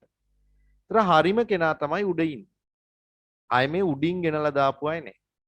නමුත් රාජ්‍ය ව්‍යවසායන් වල පුතේ දේශපාලඥයන්ට ඕන කෙනා තමයි දාලා තියෙන්නේ. ඒක ඔයා දන්නවනේ. මම කියන්න ඕනේ. ඊට පස්සේ මොකද වෙන්නේ? නිලධාරීවාදයේ පිළිබඳ ගැටලුවක් එන්නේ. අර යට ඉන්න මිනිස්සු සමහර අය කැමති නෑ මේ මිනිස්සු යටතේ වැඩ කරා. ඒකට හැම වෙලෙම හින තරහෙන් ඉන්නේ. නේද? හැම වෙලෙම ඉන්නේ මානසික පීඩණයෙන් ඉන්නේ. එතකොට නිවැරදි කාර්යක්ෂමතාවයෙන් වැඩ කරගන්න බෑ. ඒ ගැටලුව සැලසුම් යාන්ත්‍රණය තුල තියෙනවා. ඒකට අපි කියන්නේ නිලධාරීවාදය කියලා. හරි. ඔන්න ඔය ටික තමයි පුතේ සැලසුම් ආර්ථිකයක වාසි සහ අවාසි යටතේ අපි ඉගෙන ගන්න උත්සාහ කරා. දැන් මං අලුත් මාතෘකාවකට යන්න හදනවා. මේ සැලසුම් ක්‍රමය ගැන අවසාන කොටසට එන්න හදා. ඒක අපි ඉවර කරලාම ඉමු. ඊට පස්සේ වෙළඳපොළ ක්‍රමයේ අර විභාග ප්‍රශ්න ටිකට මම යන්න. පුතේ මං සාකච්ඡා කරන්න හදන මාතෘකාව ඔයා බලාගෙන ඉන්න. ලියන්න හදිස්සි වෙන්න එපා. ඉස්සලා අහගෙන ඉන්න. සැලසුම්ගත ආර්ථිකයක මිල තීරණය වන ආකාරය. සැලසුම්ගත ආර්ථිකයක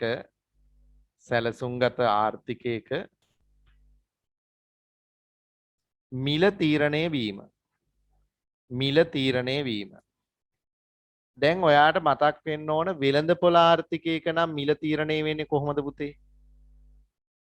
භාණ්ඩයක් හෝ සේවාවක් සඳහා තියෙන ඉල්ලුමටයි සැපයුමටයි අනුව තමයි වෙළඳපොළේ මිල තීරණය වුනේ.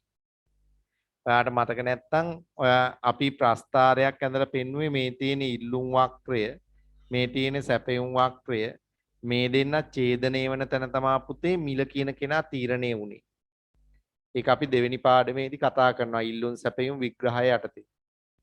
ඒ වෙළඳපොළ ක්‍රමය.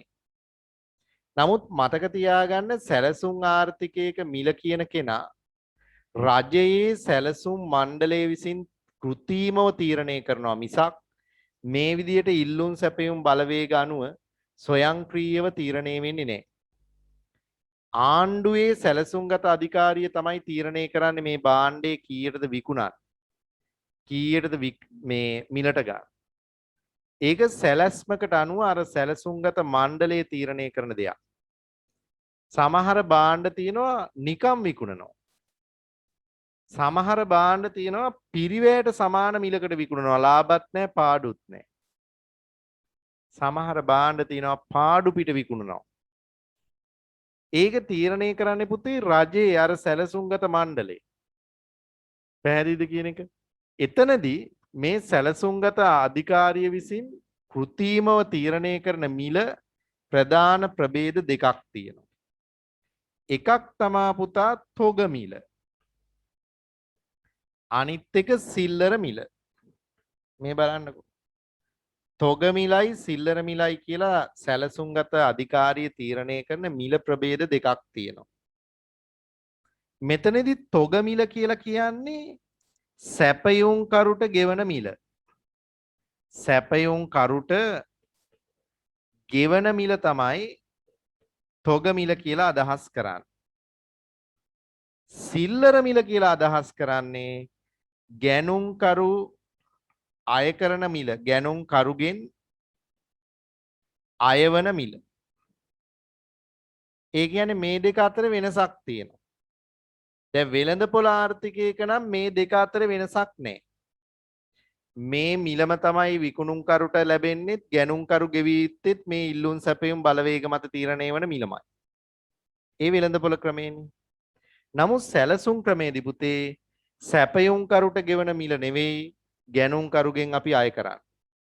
ඒක තීරණය කරන්නේ සැලසුම්ගත අධිකාරිය. මේ තොග මිල කියන එක තීරණය කරද්දි මෙන්න මෙහෙම බලපානවා. මොකද්ද? සැපයුම් කරුවන්ට යම් කිසි ලාභයක් තියෙන්න එපේ. නැත්නම් මේ මිනිස්සු දිරිමත් වෙන්නේ නැහැනේ පොඩ්ඩක්වත්. ඒින සැලසුම්ගත අධිකාරිය මොකද කරන්නේ? තොග මිල තීරණය කරද්දී පිරිවැයට කිසියම් ලාභ ආන්තිකයක් එකතු කරලා මිල තීරණය කරනවා. පිරිවැයට කිසියම් ලාභ ආන්තිකයක් එකතු කොට තීරණය කරන මිලට අපි කියනවා තොග මිල කියලා. හැබැයි සිල්ලර මිල කියන්නේ ඒක නෙමෙයි.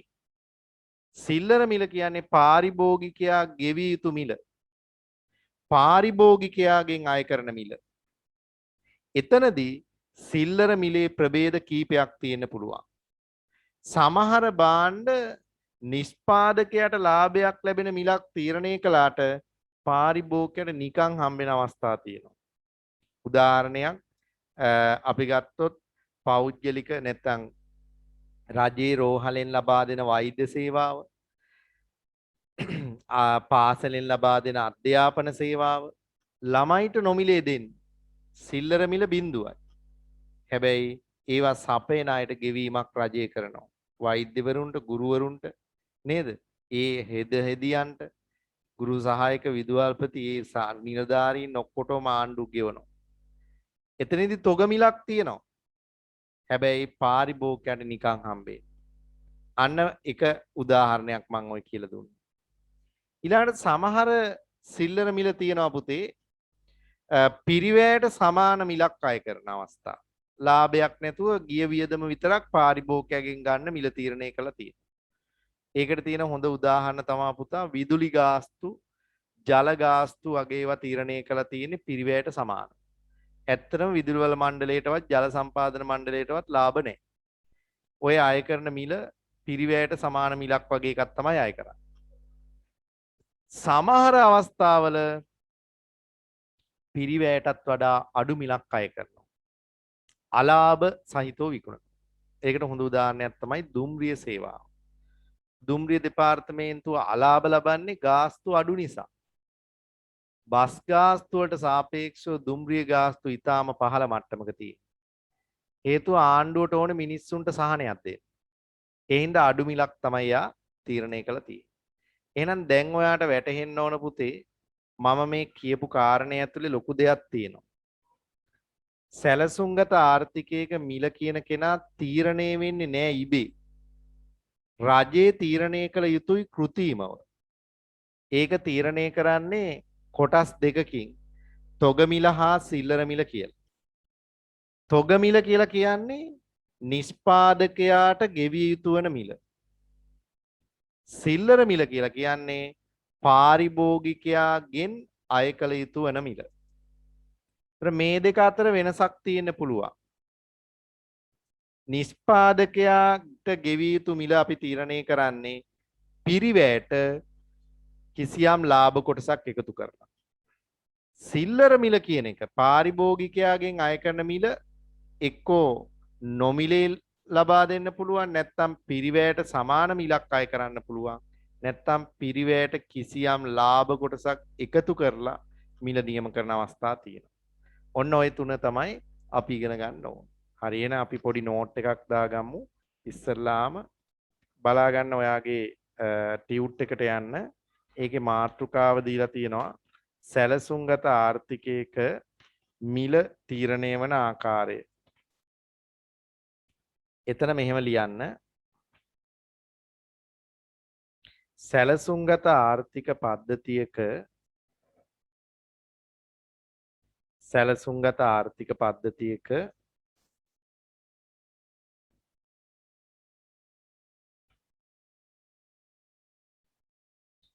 භාණ්ඩ හා සේවා සඳහා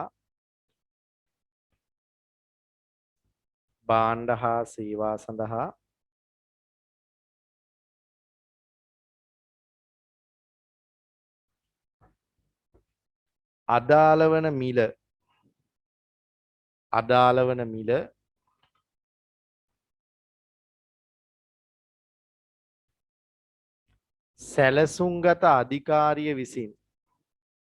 සැලසුම්ගත අධිකාරිය විසින්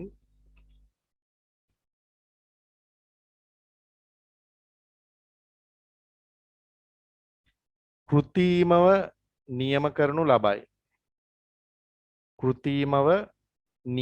ලබයි.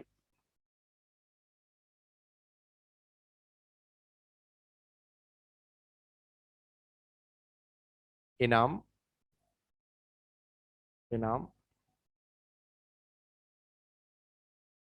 ඉල්ලුම් හා සැපයුම් බලවේග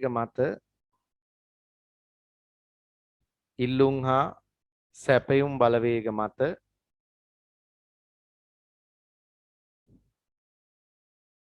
මිල තීරණය නොවේ.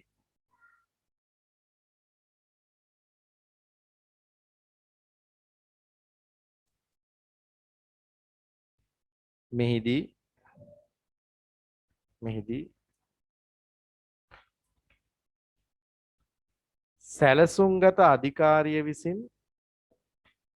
සැලසුම්ගත අධිකාරිය විසින්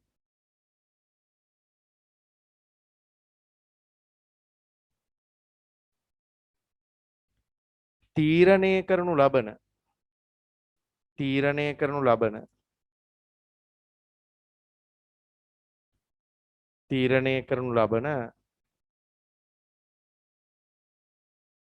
මිල ගණන්හි ස්වභාවයන් දෙකකි. ස්වරූප දෙකකි. හරි. පුතේ බලන්න පළවෙනි එක දීලා තියෙනවා තොග මිල කියලා. මම දැන් ඔයාලට කිව්වා තොග මිල කියන්නේ නිෂ්පාදකීන්ට ගෙවන මිල. කොහොමද තොග මිල තීරණය වෙන්නේ? පිරිවැයට කිසියම් ලාභාන්තිකයක් එකතු කරලා නේද? ලියා ගන්නකො මෙහෙම. භාණ්ඩ හා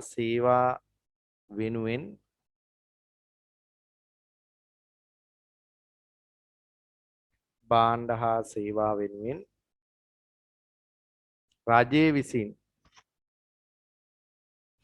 රජය විසින්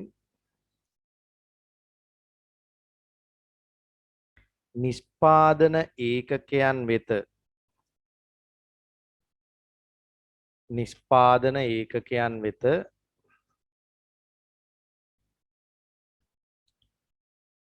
ලබා දෙන මිල. ලබා දෙන මිල තොග මිල වේ.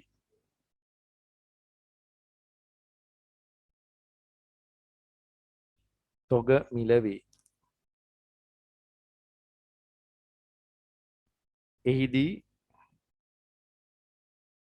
එහිදී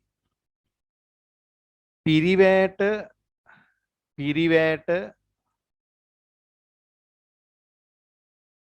කිසියම් ලාභ කොටසක් අපි ඒකට කියන්නේ ලාභාන්තිකයක් කියලා කියන්නේ ලාභ කොටසක්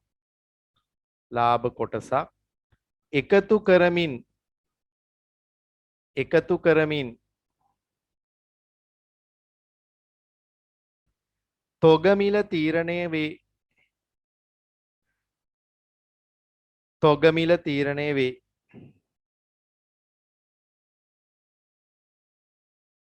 හරි. ඊළඟට සිල්ලර මිල ගැන කියනවා. අපි ලියමු සිල්ලර මිල ගැන. ලියන්න භාණ්ඩයක් සඳහා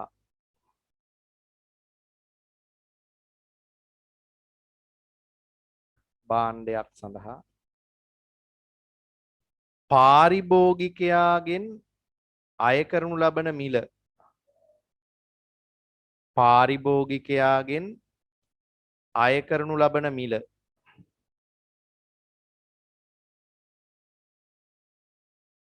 සිල්ලර මිල වේ.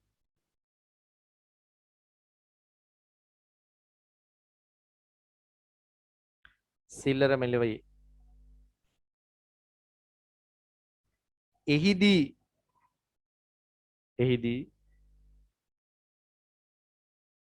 සුබසාධන පරමාර්ථයෙන්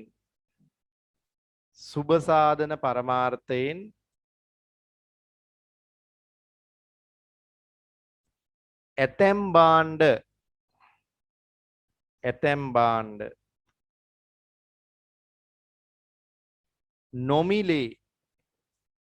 නොමිලේ වරාන් ඇතුළේ ලියන්න පුතේ අධ්‍යාපනයේ සෞඛ්‍ය සේවා සෞඛ්‍ය සේවා වරහන් වහලා නොමිලේ සපයන අතර ඇතැම් භාණ්ඩ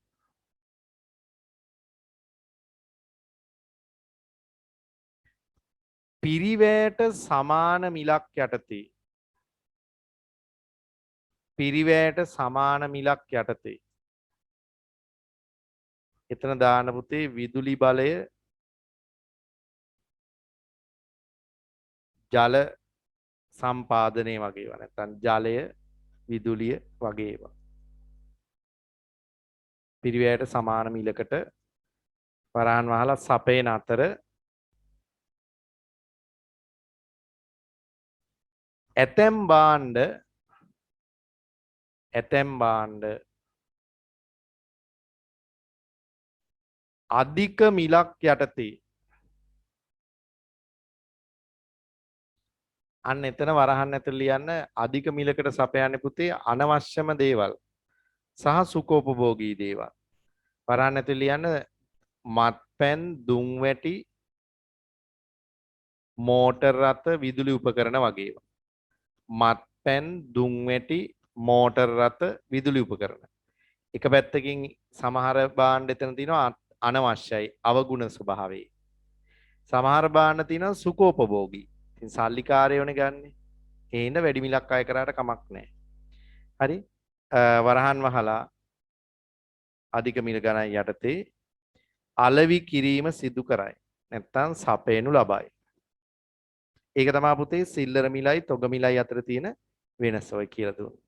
හරි එහෙනම් අපි සැලසුම් ක්‍රමයේ අවසාන මාතෘකාවට යන්නේ. ඔතනින් ඉවරයි. මොකද්ද මේකට ඉරි දෙකක් හරි ගහ ගන්න ගොඩාක් වටිනවා.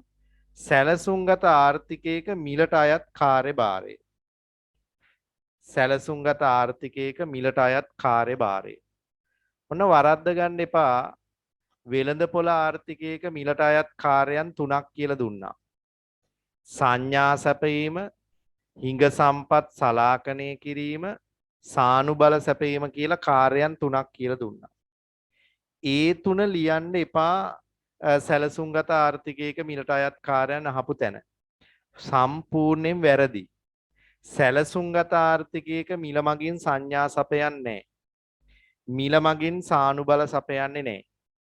මිල මගින් හිඟ සම්පත් සලාකණය කරන්නේ නැහැ. වැරදි. ඒ හින්දා සැලසුම් ක්‍රමයක මිලට අයත් කාර්යයන් වෙනස්. මොන බාන මොනවද තියෙන්නේ කියලා. එකක් තමයි රාජ්‍ය ව්‍යවසායන් වල ගිණුම් කටයුතු පවත්වා ගැනීම සඳහා වැදගත් වීම. අන්න බලන්න. රාජ්‍යීය ආයතනවල ගිණුම් කටයුතු කරනවනේ පුතේ. දැන් ඔයා දන්නවා ඉස්කෝලෙත් ගිණුම් හදනවා පාසල් සම්වර්ධන සමිතිය. රාජ්‍යයේ රෝහල් වලත් ගිණුම් හදනවා. රජයේ ලාභ නොලබන ලාභ ලබන හැම ආයතනයක්ම පුතේ ගිණුම් හදන්න ඕන. හැබැයි ගිණුම් කියලා જાතියක් හදන්න බෑ වටිනාකම දන්නේ නැත්තම්. වටිනාකම නියම කරන්න නම් මුදල කියලා ඒකකයක් තියෙන්න ඕන. එතකොට ඒතර මිලක් කියලා එකක් ඇති වෙන්න ඕන. එතකොට මිලේ තියෙන එක කාර්යයක් තමයි ගිණුම් කටයුතු සම්පාදනය කරද්දී ගිණුම් ඒකකයක් විදිහට කටයුතු කරනවා රාජ්‍ය ආයතනවල. දෙක සැලසුම් ක්‍රම සම්පාදනයේ උපකරණයක් ලෙස කටයුතු කරයි. මොකක්ද ඒ කියන්නේ? ආර්ථික සැලසුම් ආර්ථික ප්‍රතිපත්ති වගේ දේවල් හදද්දි පුතේ මිල ගණන් අනිවාර්යෙන් වැදගත්. දැන් අපි රජයේ ප්‍රතිපත්ති මාලාව හදද්දි රජයේ සැලසුම් හදද්දි ඒ හැම එකම වටිනාකම් පවා කියන්න එපා නේද? මේ අවුරුද්දේ මෙච්චර ආදායමක් අපි බලාපොරොත්තු වෙනවා. මෙච්චර වියදමක් අපි මහා මාර්ග වෙනුවෙන් කරනවා. එතකොට මිල ගණන් හැම එකක්ම වටිනවා එතෙන්. ඒ නිසා මිල මගින් සැලසුම් සම්පාදනයේ ක්‍රම සම්පාදන උපකරණයක් විදිහට කටයුතු කරනවා. 3 රාජ්‍ය ව්‍යවසායන් වල කාර්ය සාධනයේ තීරණය කරන උපකරණයක් වීම. ඒ කියන්නේ රාජ්‍ය ආයතන වල කාර්ය සාධන මට්ටම මනින්න පුළුවන් පුතේ මිල යොදාගෙන. මොකද සමහර ආයතන පාඩු පිටම දුවලා එකපාරම ලාභ ලබන තත්ත්වයට ගෙනාවොත් අන්න හොඳ කාර්ය සාධනයක් නේ. හැබැයි ලාභ ලැබමින් හිටපු රාජ්‍ය ආයතන පාඩු ලබනවා නම් අන්න දුර්වල කාර්ය සාධනයක්. ඒතර මිල ලාභය තමයි එතෙන්ද බලපාලා තියෙන්නේ. ඒක අපිට බලා ගන්න පුළුවන් කාර්ය සාධන මට්ටම. ඊළඟ බදු ගණනය කිරීම සඳහා වැදගත් වීම. ප්‍රධානම කාර්යයක්. රජයේ ආදායම තීරණය කරන ප්‍රධාන එක කාරණයක් තමයි පුතේ බදු. ඒතර බදු ආදායම ගණනය කරද්දී භාණ්ඩ හා සේවාවල මිල, කුටුම්බවල ආදායම් මට්ටම, ව්‍යාපාරවල ලාභය ගණනය කරන්න මිල කියන එක නා වැදගත් වෙනවා. අවසාන එක දිරිගැන්විය යුතු අන් සහ ආධාර්යමත් කළ යුතු පරිභෝජන රටාවන් පාලනය කිරීමට වැදගත් වෙනවා. ඔව්. දැන් බලන්න අත්‍යවශ්‍ය සහ සුගුණ භාණ්ඩ. දැන් අපි ගත්තොත් ආහාර පාන, ඒ වගේම අධ්‍යාපනය, සෞඛ්‍ය වගේ දේවල් දිරිගන්වන්න ඕන. ඒ හින්දා ඒවා විකුණන්නේ අඩු මිලකට රජය විසින් සහ නොමිලේ ලබා දෙනවා. නමුත් අධෛර්යමත් කළ යුතු පරිභෝජන භාණ්ඩ, මත්පැන්, දුම්වැටි, රේස්සොට්ටු වගේ ඒවා අධික මිල ගණන් බදු වැඩියෙන් ගහලා ඒවා අලෙවි කරනවා. ඒතර අන්නේ ශේස්ත්‍ර පාලනය කරද්දී මිල කියන එක උපකරණයක් විදියට යොදා ගන්න රජයට පුළුවන්කමක් තියෙනවා. රයිට්. ඔන්න ඔතනින් අපි සැලසුම් ක්‍රමය කියන එක අවසාන වෙනවා. ඉතින් මම බලාපොරොත්තුනේ අද ඔන්න ඔය ටික කතා කරා. මොකද අපි ටිකක් ඉගෙන ගන්න මගේ ක්‍රමයක් තියෙනවා. එතකොට තව එක මාතෘකාවයි මිශ්‍ර ආර්ථික ක්‍රමයේ විතරයි කතා කරන්න තියෙන එක පිටුවක් විතර තියෙන. එතකොට ඔයාගේ පාඩම ඉවරයි ඇත්තටම. ඊට පස්සේ තියෙන්නේ පාස් පේපර් කරන්න තියෙන්නේ. දැන් පාස් පේපර් ඔයාලට මම දීලා තියෙනවා ඔයාගේ ටියුට් එකේ කෙලවරේ. ඔයාලට පේනවා ඇති. ඉඩ දීලා තියෙනවා මම ඒවා උත්තර ලියන්න. අර හිස් තැනකුත් තිබ්බා ඒ ටිකත් එක්කලා පාස් පේපර් ටික කරන්න විතරයි ආයෙ තියෙන්නේ. ඒතර ලබන බ්‍රාස්පතින්දා පන්තියේදී මම ඔයාගේ ටියුට් එක අවසන් කරනවා. ඊට පස්සේ පාස් පේපර් ටික තමයි කරන්න තියෙන්නේ. ඊට පස්සේ අපිට අලුත් නිබන්ධනයක් ලබා ගන්න තියෙන ඊළඟ මාසේ නිෂ්පාදන හැකියා ආදර්ශය කියන පාඩමට අදාළව. ඉතින් මෙතෙක් පන්ති වලට සම්බන්ධ නොවිච්ච දරුවෝ ඉන්නවා නම් කරුණාකර ඒ අයට දැනුවත් කරන්න ලබන මාසයේ ඉඳලා හරි පිළිවෙලකට වැටි කරගෙන යන්න. ඔයාලටත් කියන්න තියෙන්නේ පන්ති කට් කරගන්න එපා. හැමදාම මේ දේශන වලට සම්බන්ධ වෙන්න. මම ওই පොඩි වෙලාවක් තුල ලොකු දෙයක් කරලා ඔයාලට සම්බන්ධ කළේ. දිගටම ඔන්ලයින් පන්ති වල හිටපුවාම එපා වෙනවා. ඒ නිසා අර වැඩි වාර ගණනක් තුල වැඩි වැඩ කොටසක් කරගෙන යන්න තමයි සැලැස්මක් හදලා තියෙන්නේ. ඒ සැලැස්මට අනුව මම වැඩ ටික කරගෙන යනවා. හරි එහෙනම් සුබ දවසක්. අපි ඊළඟ දවසේ ආයි හම්බෙමු.